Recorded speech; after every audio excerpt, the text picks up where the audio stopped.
want to look at Exodus 20 and 5. You shall not bow down to them nor serve them, for I am the Lord your God. I am a jealous God, visiting the iniquity of the fathers upon the children to the third and fourth generations of those who hate me.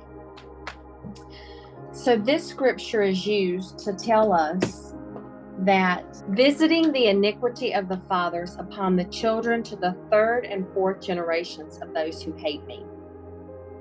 So in my studies, which we're going to study this book, for those of you that don't have one, the book that we're going to be studying from is Breaking Generational Curses, Overcoming the Legacy of Sin in Your Family by Marilyn Hickey.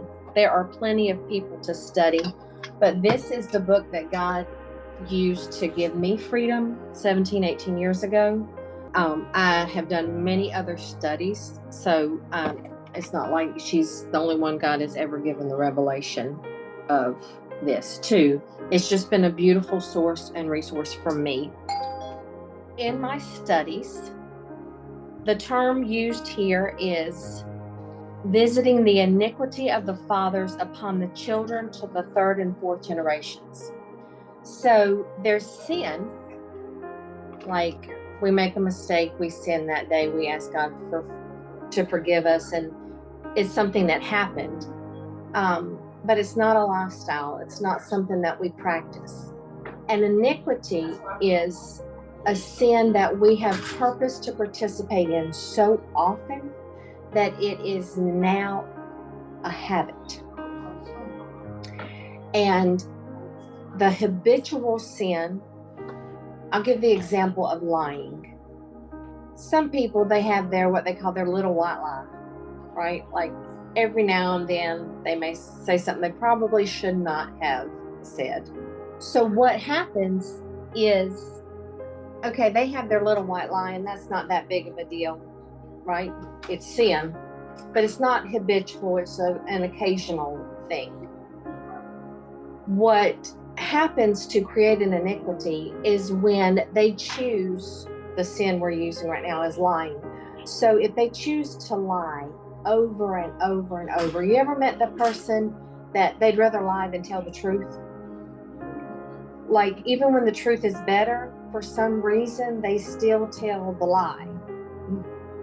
And I give you that example because they have chosen to walk in that sin regularly, and now it is a habit, right? You ever have people that like just say the truth, but they almost can't. It seems like they can't tell you the truth. It's a habit that the sin that that person is in agreement with and functioning in is actually habitual. It's normal. They lie without even thinking about it. They don't need to lie, but they do because it's habitual. This is what is an iniquity. And that is what our children or we would inherit. Okay? So when you come in, you were born with that. You've inherited that curse. You've inherited that issue. As I said a while ago, when you go to the doctor, they ask your family history, right? They want to know, what do you know about that has been an issue? Even the natural doctors know that we're born with issues. Things are hereditary. They're in the bloodline. Okay?